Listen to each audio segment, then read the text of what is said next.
Daug kas iki šiol klaidingai galvoja, kad norint sėkmingai manifestuoti, reikia geros emocijos, aukštų vibracijų ir staiga visi norai manifestuosis. Ne. Visiškai nesvarbu, kokios tavo emocijos, todėl jų bijoti nereikia. Leisk savo būti visokiam ar visokiai ir visos tavo emocijos yra legalios. Nieko tai neturi bendro su tikruoju manifestavimu.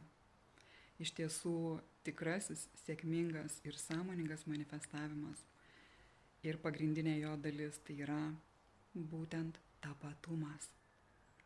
Tapatumo jausmas, tavo būsena, ne emocija, tavo nuolatinė būsena, tavo tapatumas būtent ir yra tai, kas leidžia tau manifestuoti tavo norus.